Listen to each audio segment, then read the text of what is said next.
ବର୍ତ୍ତମାନ Odisha subordinate staff selection commissioner ତାର official ୱେବସାଇଟ୍ରେ ଗୋଟେ ନୋଟିସ୍ ଆସିଛି, ଯେ କି ଆଡ଼ଭର୍ଟାଇଜମେଣ୍ଟର ନୋଟିସ୍ କ'ଣ ଅଛି,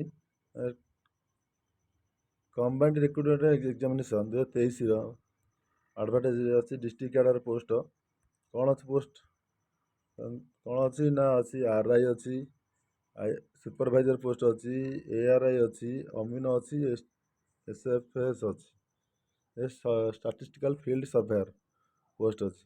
ଏତିକ ପୋଷ୍ଟ ପାଇଁ ଭ୍ୟାକାନ୍ସିରେ ଆଡ଼ଭର୍ଟାଇଜମେଣ୍ଟଟା ଆସିଛି। କେତେ ଭ୍ୟାକାନ୍ସି ଅଛି ତା ଡିଟେଲ୍ସ ଉପରେ ଦେଖିବା। ଏଜୁକେସନ୍ କ୍ୱାଲିଫିକେସନ୍ କ'ଣ ମାଗୁଛି ଦେଖିବା। ଏଜ୍ କେତେ କ'ଣ ଅଛି ଡିଟେଲ୍ସ ଉପରେ ଦେଖିବା।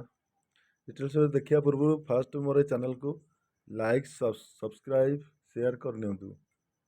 ଦେଖନ୍ତୁ ଦେଖିବା ନେକ୍ସଟ ଅନଲାଇନ୍ ରେଜିଷ୍ଟ୍ରେସନ୍ ଡେଟ୍ କେବେ ଷ୍ଟାର୍ଟ ହେଉଛି ଦେଖନ୍ତୁ।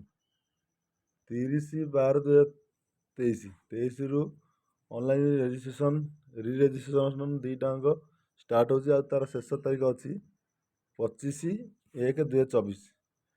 25/1/2024 ଭିତରେ ଅନଲାଇନ୍ ରେଜିଷ୍ଟ୍ରେସନ୍ କରିବାକୁ ପଡ଼ିବ, ଯେ କି ଆପଣ କରିବେ। ଆଉ ଅନଲାଇନ୍ ସବମିଶନର ଅଛି କେବେ, ଫର୍ମଟି ସବମିଶନ୍ କରିବେ 31/1/2024। ଦେଖି 31/1/2024 ପୂର୍ବରୁ ଆପଣ ଅନଲାଇନ୍ ଆପ୍ଲିକେସନ୍ଟି ସବମିଶନ୍ କରିବାକୁ ପଡ଼ିବ। Incoming voice call from Vijay L on SIM 1. ଚାଲନ୍ତୁ ନେକ୍ସଟରେ ଦେଖିବା ପୋଷ୍ଟର କେଉଁ ପୋଷ୍ଟ ପାଇଁ କେତେ ଭ୍ୟାକାନ୍ସି ଆଉ କେଉଁ ଲେବୁଲ୍ କ'ଣ ସବୁ ଡିଟେଲ୍ସ ସବୁ ଦେଖିବା। ଫାଷ୍ଟ ଦେଖନ୍ତୁ RI revenue inspector. Name of the department ହେଉଛି RDM ଡିପାର୍ଟମେଣ୍ଟ, RDM ଡିପାର୍ଟମେଣ୍ଟ। ଆର ପେ ସ୍କେଲ୍ ରହୁଛି 9 ଲେବୁଲ୍, 7 ପେ କମିଶନ ଅନୁସାରେ ଲେବୁଲ୍ 9 ରହୁଛି। ଆର ବେସିକ୍ ରହୁଛି 35,400ରୁ 1,12,400 ପର୍ଯ୍ୟନ୍ତ ରହୁଛି।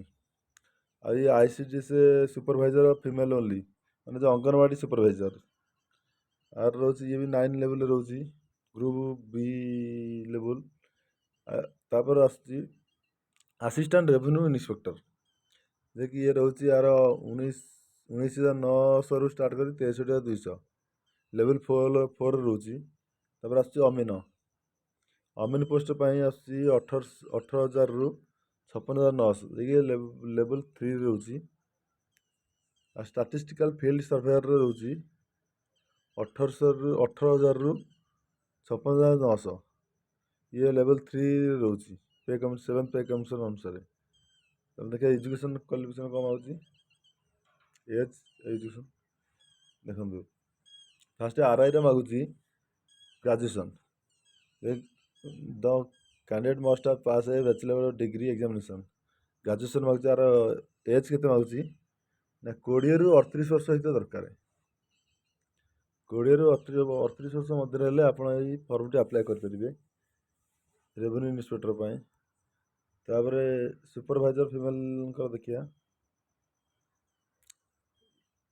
ଇଏ ବି ସେଇ ଗ୍ରାଜୁଏସନ୍ ମାଗୁଛି, at least bachelor degree arts, science, କମର୍ସରେ କରିଥିବା ଦରକାର। ଆର 21ରୁ 38 ବର୍ଷ, ଦେଖି 21ରୁ 38 ବର୍ଷ ମଧ୍ୟରେ ହେଇଥିବା ଦରକାର। ଆର ଏଜ୍ ନା କେତେରେ ନା 1/1/2 ଜାନୁଆରୀ 2023ରୁ 21ରୁ 38 ବର୍ଷ। ତାପରେ ଆସୁଛି ଆସିଷ୍ଟାଣ୍ଟ ରେଭିନ୍ୟୁ ଇନ୍ସପେକ୍ଟର, ଯେ କି ୟାର ରହୁଛି higher secondary, council of higher secondary ରହୁଛି। ଆର ଟୋଟାଲ ଇଏ +2 ଲେବୁଲ୍ର ମାଗୁଛି ଏଜୁକେସନ୍ କ୍ୱାଲିଫିକେସନ୍, ଯେ କି ଆର 20ରୁ 38 ବର୍ଷ ମଧ୍ୟରେ ହେଇଥିବା ଦରକାର। ତାପରେ ଷ୍ଟାଟିଷ୍ଟିକାଲ ଫିଲ୍ଡ ସର୍ଭେୟର ଆସୁଛି, ଇଏ ସେ +2 ଲେବୁଲ୍ର, ଆର 21ରୁ 38 ବର୍ଷ ମଧ୍ୟରେ ହେଇଥିବା ଦରକାର। ଚାଲନ୍ତୁ ଏଜ୍ ରିଲାକ୍ସେସନ୍ ଦେଖିବା। ଏଜ୍ ରିଲାକ୍ସେସନ୍ ଅଛି 5 ଇୟର୍ ରହୁଛି SC, ST, SBCଙ୍କ ପାଇଁ। 5 ଇୟର୍ ରହୁଛି ଓମେନ୍ କ୍ୟାଣ୍ଡିଡେଟ୍ଙ୍କ ପାଇଁ ରହୁଛି 5 ଇୟର୍ ବି ରହୁଛି। ICDSରେ ବି 5 ଇୟର୍ ରହୁଛି ଓମେନ୍ କ୍ୟାଣ୍ଡିଡେଟ୍ ପାଇଁ ରହୁଛି। ତା ନେକ୍ସଟ ଦେଖିବା ଚାଲନ୍ତୁ କ'ଣ ଅଛି।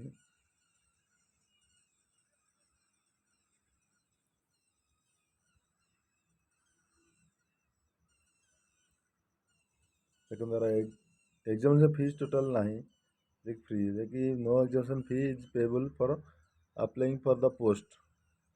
Examination fee total ନାହିଁ।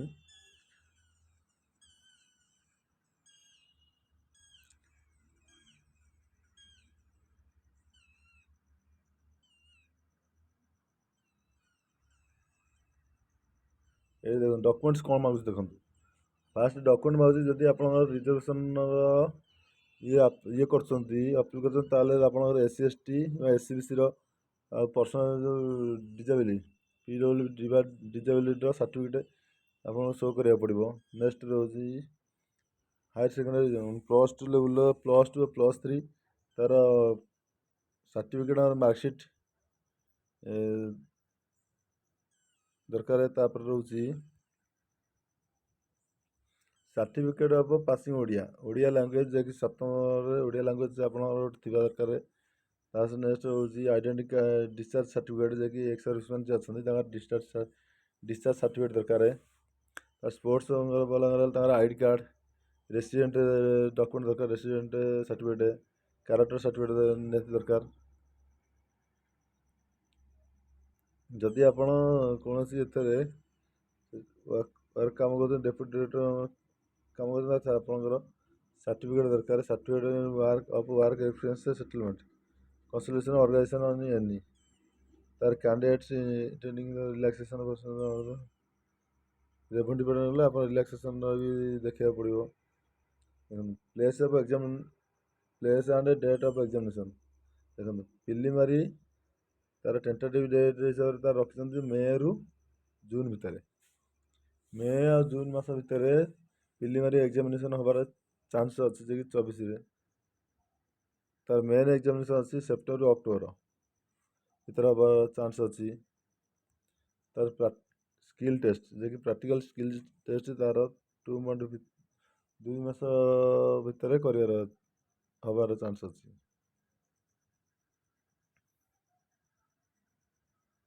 ଚାଲ ପ୍ଲାନ୍ ଅଫ୍ ଏକ୍ଜାମିନେସନ୍ ଦେଖିବା ପ୍ଲାନ୍ କ'ଣ ଅଛି, କ'ଣ କେତେ ମାର୍କର ଏକ୍ଜାମ୍ ଦେବାକୁ ପଡ଼ିବ ତା ଉପରେ ଡିଟେଲ୍ସ ଦେଖିବା। ଫାଷ୍ଟ ପେପର୍ ଦେଖ, ଫାଷ୍ଟ ପେପର୍ ପ୍ରିଲିମିନାରୀରେ ଅଛି MCQ ମୋଡ଼୍ର ହେବ, OMR ସିଟ୍ କମ୍ପ୍ୟୁଟର ବେସ୍ର ଏକ୍ଜାମିନେସନ୍ ହେବ। ଫାଷ୍ଟ ପେପର୍ ରହୁଛି 100 ମାର୍କ, ଟୋଟାଲ୍ 100 ମାର୍କ କୁ 100 ମାର୍କକୁ 100 କ୍ୱେଶ୍ଚିନ୍ 100 ମାର୍କ ଟୋଟାଲ୍ 1.5 ଘଣ୍ଟା। Mathematics, general study, English, Odia, logical reasoning total 100 କ୍ୱେଶ୍ଚିନ୍କୁ 100 mark 1.5 ଘଣ୍ଟା ଟାଇମ୍। ନେଗେଟିଭ୍ ମାର୍କ ବି ରହିବ। ଦେଖ 5 ଟାଇମ୍ ନେବ ଆପଣ ଯଦି ପ୍ରିଲିମିନାରୀରେ ପାସ୍ କ୍ୱାଲିଫାଇ କରୁଛନ୍ତି 5 ଟାଇମ୍ ଯାଇକି ପୋଷ୍ଟର 5 ଟାଇମ୍ କ୍ୟାଣ୍ଡିଡେଟ୍ସ ନେବ ଆମର ମେନ୍ ଏକ୍ଜାମିନେସନ୍କୁ। ମେନ୍ ଏକ୍ଜାମିନେସନ୍ ପାଇଁ କ'ଣ ଅଛି କେତେ ମାର୍କ ଅଛି ଦେଖିବା ତୁମକୁ। ମେନ୍ ପାଇଁ ଅଛି 180 କ୍ୱେଶ୍ଚିନ୍କୁ 180 ମାର୍କ ଯେ 3 ଘଣ୍ଟା ଏକ୍ଜାମ୍ ଡ୍ୟୁରେସନ୍ 3 ଘଣ୍ଟାର। ଯଦି ମେନ୍ ଏକ୍ଜାମିନେସନ୍ରେ ଆପଣ କ୍ଲିୟର୍ କରୁଛନ୍ତି ତାହେଲେ 3 ଟାଇମ୍ ନେବ ପୋଷ୍ଟ 3 ଟାଇମ୍ ନେବ ଯେ କି ଆମର କମ୍ପ୍ୟୁଟର ଯେଉଁ ସ୍କିଲ୍ ଟେଷ୍ଟକୁ ପ୍ରାକ୍ଟିକାଲ୍ ସ୍କିଲ୍ ଟେଷ୍ଟକୁ ନେବ। ସ୍କିଲ୍ ଟେଷ୍ଟ ରହୁଛି 50 ମାର୍କ ଯେ କି 1 ଘଣ୍ଟା ପାଇଁ। ବେଶୀ କମ୍ପ୍ୟୁଟର ସ୍କିଲ୍ ଆଉ ପ୍ରାକ୍ଟିକାଲ୍ ସ୍କିଲ୍ ଟେଷ୍ଟ ଦୁଇଟା ନଲେଜ୍ ଦରକାର।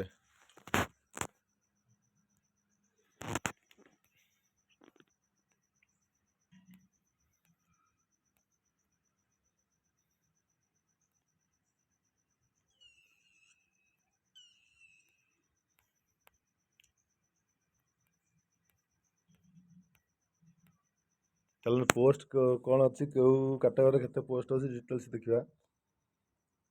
RI ହଉ କିମ୍ବା SFSର କେତେ ପୋଷ୍ଟ କିମ୍ବା ARIର କେତେ ପୋଷ୍ଟ ଟୋଟାଲ୍ ଅଛି ଭ୍ୟାକାନ୍ସି ଦେଖିବା। ଫାଷ୍ଟ ଦେଖନ୍ତୁ ଏଠି RI ରେଭିନ୍ୟୁ ଇନ୍ସପେକ୍ଟର ଅଛି, ଟୋଟାଲ୍ ପୋଷ୍ଟ ରହୁଛି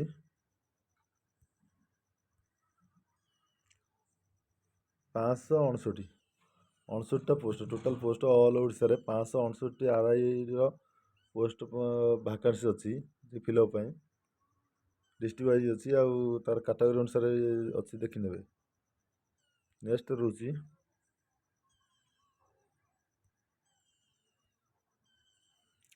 ସୁପରଭାଇଜର ଯେ କି ଯେଉଁ ଫିମେଲର ଅଛି ପୋଷ୍ଟ ସୁପରଭାଇଜର ପୋଷ୍ଟ ତା ଟୋଟାଲ୍ ପୋଷ୍ଟ ରହୁଛି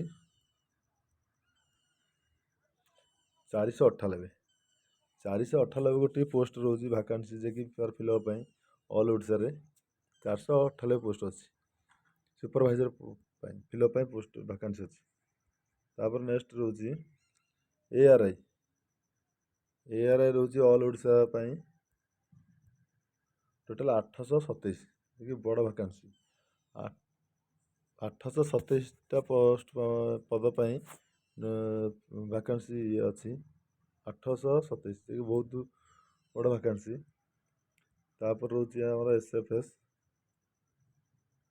ଅମିନ ରହୁଛି ଅମିନର ଟୋଟାଲ ଭାକାନ୍ସି ରହୁଛି 686 ଇଏ ବି କେଉଁ କମ୍ ନାହିଁ ଇଏ ବି 686 ବହୁତ ପୋଷ୍ଟ ରହୁଛି ଭାକାନ୍ସି ପାଇଁ total all Odisha district wise ଆଉ କାଟାଗୋରୀ ଅନୁସାରେ ଦେଖିନେବେ କେଉଁ କାଟାଗୋରୀ କେତେ ପୋଷ୍ଟ ଭାକାନ୍ସି ରହୁଛି। ତାପରେ ରହୁଛି ଷ୍ଟାଟିଷ୍ଟିକାଲ ଫିଲ୍ଡ ସର୍ଭେୟରରେ ବି ସେମିତି ରହୁଛି ପୋଷ୍ଟ 325 ଗୋଟି ପୋଷ୍ଟ ପଦ ଯିଏକି ଫିଲଅପ୍ ପାଇଁ ରହୁଛି 325 ଗୋଟି ପଦ।